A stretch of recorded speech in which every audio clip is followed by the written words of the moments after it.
La proposition de loi que nous examinons aujourd'hui a pour objet de réguler la concurrence entre taxis et voitures de tourisme avec chauffeur, dit VTC.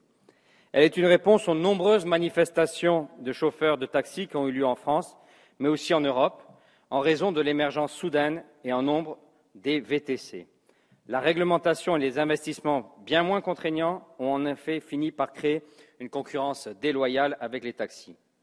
Mais disons-le d'emblée, c'est le système de la licence des taxis qui est en réalité la cause principale des dysfonctionnements que subissent tant les clients que les chauffeurs eux-mêmes. La licence peut être transmise à titre onéreux, voire très onéreux. Son prix atteint 230 000 € en moyenne à Paris, selon les chiffres du rapport rendu par le précédent rapporteur. Dans certaines villes, comme à Nice, le prix peut même atteindre 400 000 €. Encore s'agit-il des chiffres officiels. Il s'agit donc d'un investissement conséquent, un patrimoine que se constituent les taxis.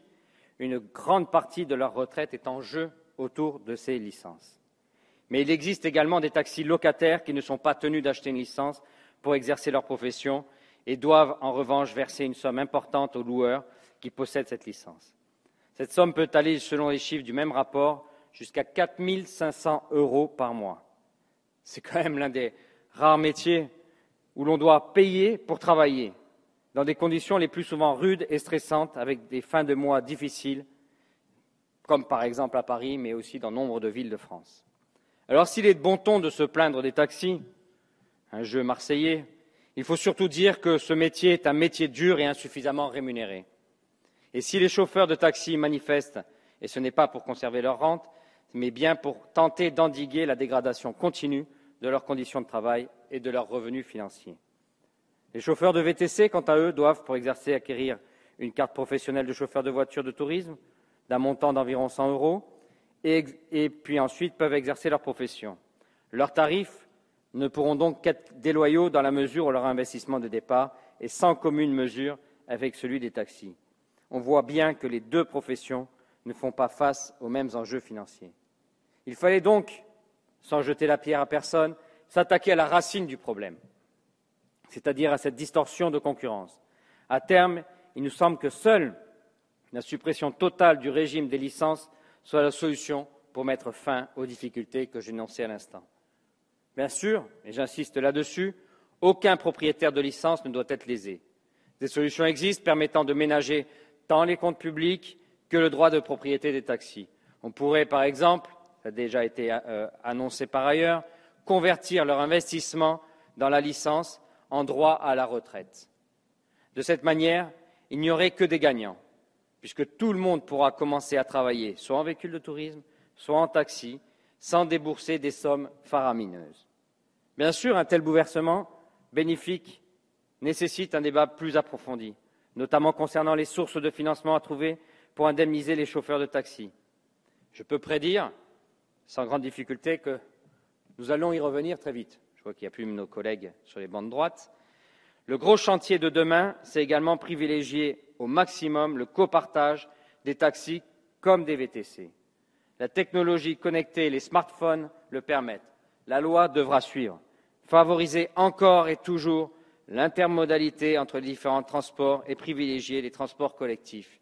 Il y a un gisement extraordinaire que nous devons savoir exploiter et préparer.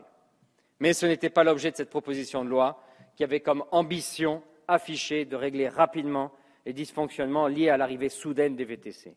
Nous pensons qu'elle le permet en apportant des solutions concrètes aux difficultés des taxis, sans nuire pour autant aux chauffeurs de VTC, comme l'a indiqué récemment leur fédération professionnelle. La Commission n'a pas modifié le texte issu du Sénat. Nous sommes donc proches du but. Cette proposition de loi prévoit plusieurs mesures pour, d'une part, adapter la profession de taxi à la concurrence. Chacun a sa propre expérience de l'accueil dans les taxis et on pourrait en parler longuement. Et d'autre part, de certains taxis, pas de tous, l'accueil de certains taxis n'est pas à la hauteur de ce que l'on pourrait attendre. Et d'autre part, remettre à plat et mieux réguler la réglementation applicable aux VTC. Pour résumer, cette loi impose aux taxis de se moderniser en échange d'une meilleure protection face à la concurrence des VTC.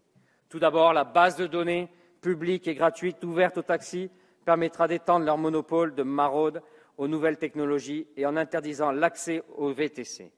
Ensuite, la fin du système actuel de location et son remplacement par une location-gérance donnera la possibilité à de nombreux taxis locataires de disposer d'une réelle protection sociale en tant que commerçants indépendants.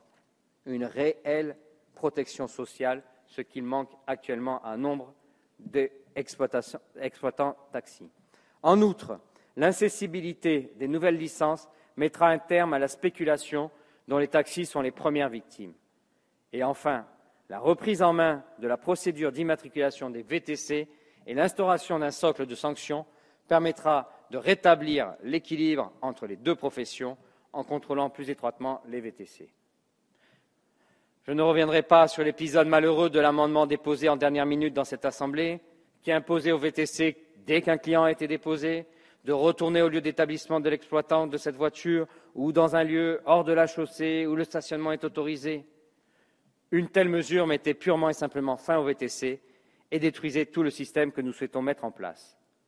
Sans parler de l'aberration sur l'impact de la circulation, l'aberration sur l'impact des enjeux énergie et climat, puisqu'ils allongeaient, ils créaient de nouveaux circuits qui n'avaient pas lieu d'être. Je remercie donc les sénateurs d'avoir modifié cet amendement en précisant que cette obligation ne s'appliquera pas aux chauffeurs qui disposent de réservations leur permettant d'enchaîner avec une nouvelle course. Et je ne doute pas que notre Assemblée sera en tout état de cause à suivre les décisions du Sénat.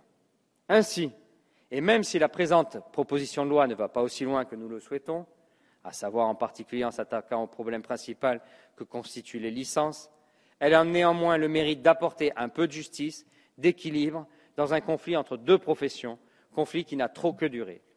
Les écologistes voteront donc en faveur de ce texte, pour peu que l'équilibre soit maintenu au cours de nos débats.